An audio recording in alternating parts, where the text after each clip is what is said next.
Salut à tous, bienvenue sur le permis accéléré, la chaîne dédiée au permis de conduire. Je suis Julien de Ineris Formation, et aujourd'hui, on aborde un sujet très intéressant, les permis moto financés par le CPF.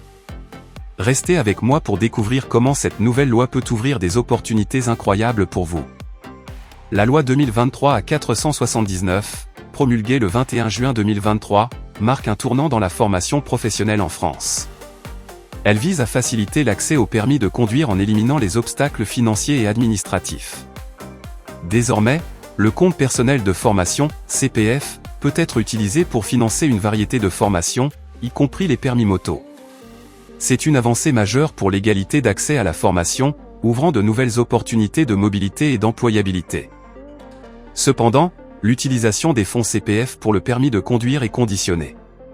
Vous devez démontrer que l'obtention du permis s'inscrit dans un projet professionnel. Cela souligne l'orientation du CPF vers un soutien ciblé et pertinent, encourageant les investissements dans des compétences directement utiles sur le marché du travail. Il est essentiel d'aligner votre formation avec vos objectifs professionnels pour une utilisation judicieuse des ressources du CPF. Avant d'aller plus loin, comprenons ce qu'est le compte personnel de formation, CPF. C'est un outil central dans la stratégie de formation professionnelle en France, offrant à chaque actif la possibilité de se former tout au long de sa vie. Il vise à autonomiser les individus dans la gestion de leur carrière en leur permettant d'accéder à des formations adaptées à leurs besoins. Cela crée un environnement où les besoins de formation sont alignés avec les exigences du marché du travail et les aspirations personnelles. Maintenant, la question qui vous intéresse certainement, quels permis moto sont concernés par le CPF?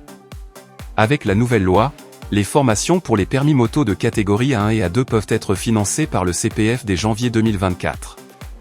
Cependant, il y a des conditions à remplir, notamment avoir suffisamment de droits de formation sur votre compte CPF et s'engager à ce que l'obtention du permis contribue à votre insertion professionnelle. Il est important de noter que toutes les formations ne sont pas éligibles. Par exemple, la formation pour le permis A nécessite déjà le permis A2 depuis au moins 2 ans, avec une formation complémentaire de 7 heures. Le stage AM et le stage 125 cm3 ne sont pas éligibles au financement CPF, sauf s'ils contribuent clairement à l'insertion ou à la sécurisation de votre emploi. En conclusion, la loi sur le CPF moto ouvre de nouvelles opportunités pour les passionnés de moto. C'est un investissement stratégique dans votre avenir professionnel. Assurez-vous de bien comprendre les conditions et aligner votre formation avec vos objectifs.